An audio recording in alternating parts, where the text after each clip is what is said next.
there! My name is Jamie.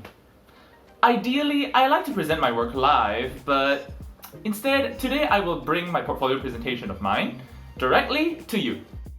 I am an artist specializing in game development.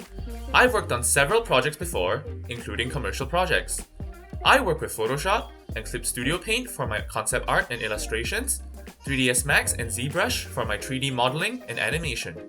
If you want to see more, my socials will be listed at the end of the presentation.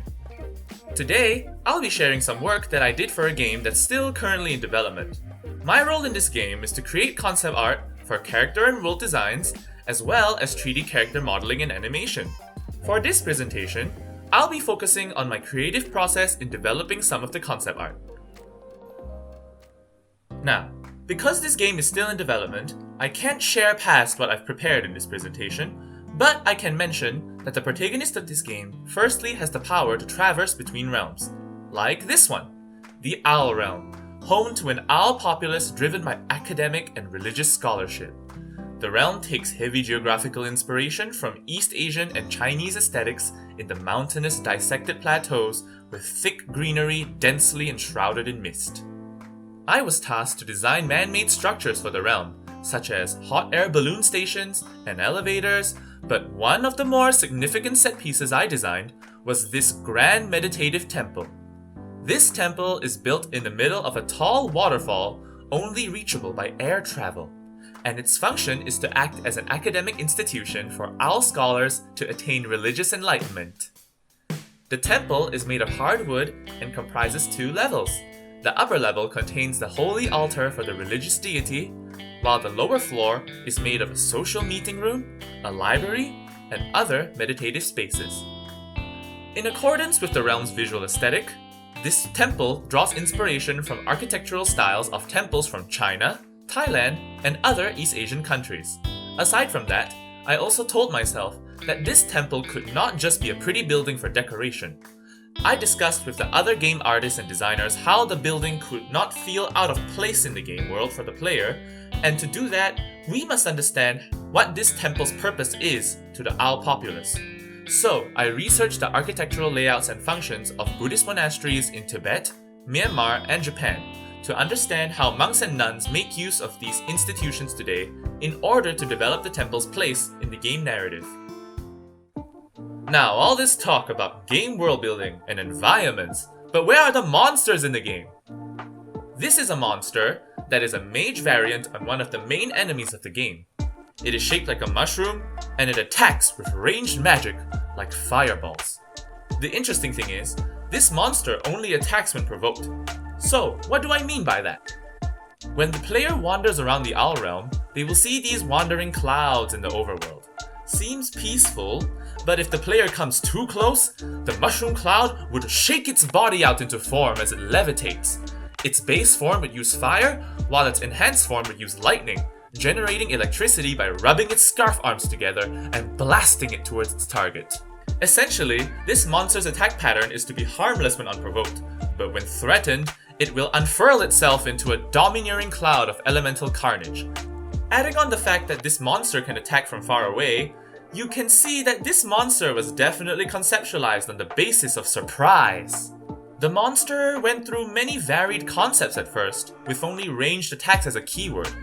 But eventually, I settled on a recognizable mage silhouette with a mushroom shape. This was perfect, as I could get a natural shape of a wizard's hat, furthering the monster's association with magic attacks.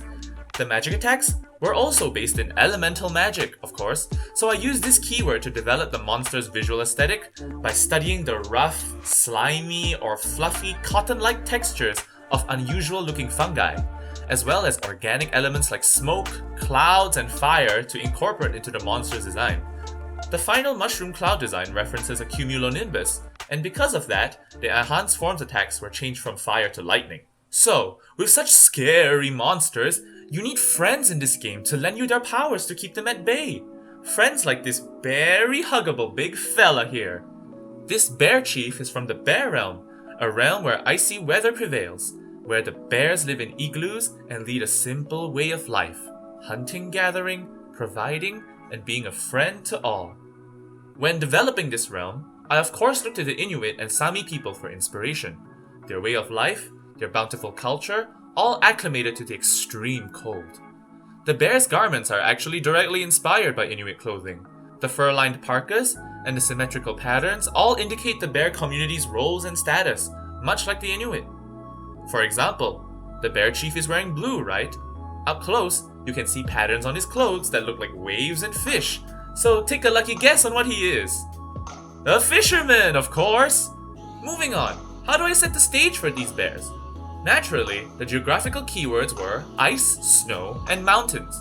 When developing the geography, I was curious myself on how the bears interact in this kind of environment, so I started with thumbnail sketches of interesting mountain formations while emphasizing the contrast between black and white. These would be different organic materials like rock, ice, and snow. Because in a video game where you can see hidden details on objects with a simple rotating camera, it'd be cool to experiment with different material objects all in the same area, right? Combining the fact that polar bears can hibernate in caves, as well as continued research on Inuit and Sami villages, ice caves in Iceland and the Antarctic, that's how the image of an igloo civilization inside a large cave with an entrance that looks like a bear's mouth took hold as the core visual identity of the bear community in this realm. Ultimately, this image of the bear realm tells a story of contrasting cold isolation with communal warmth in the user experience. When you explore this realm inside the game, you may feel lost among the boundless snowy mountains and ice sheets outstretched across the horizon, but you also know that these cute, friendly, and huggable bears not only survive amidst these cold extremities, but also keep themselves safe and welcome you into their safe cavern full of warm communal activity. You'll feel warm and safe with company, even in the freezing cold. These are just some examples of the creative processes behind my concept art, which uses a lot of real-life inspirations to create interesting fictional narratives in order to convey a seamless cohesion between gameplay, user experience, and aesthetics. Even though I am individually credited for all the concept art in this presentation, I also want to highlight the collaborative process in concept art. Because developing concept art is a very fruitful process that involves taking a very small, underdeveloped but promising idea, sharing it with someone, gathering input, and then turning it into a really fully fleshed, super interesting, fully formed, fully developed idea with a really attractive image to it. And with that being said, I conclude today's presentation. If you have any questions about me, or if you like my concept art, please feel free to visit my socials or drop me an email at JLiciousArt@gmail.com, and I'd be happy to connect. Thank you for watching!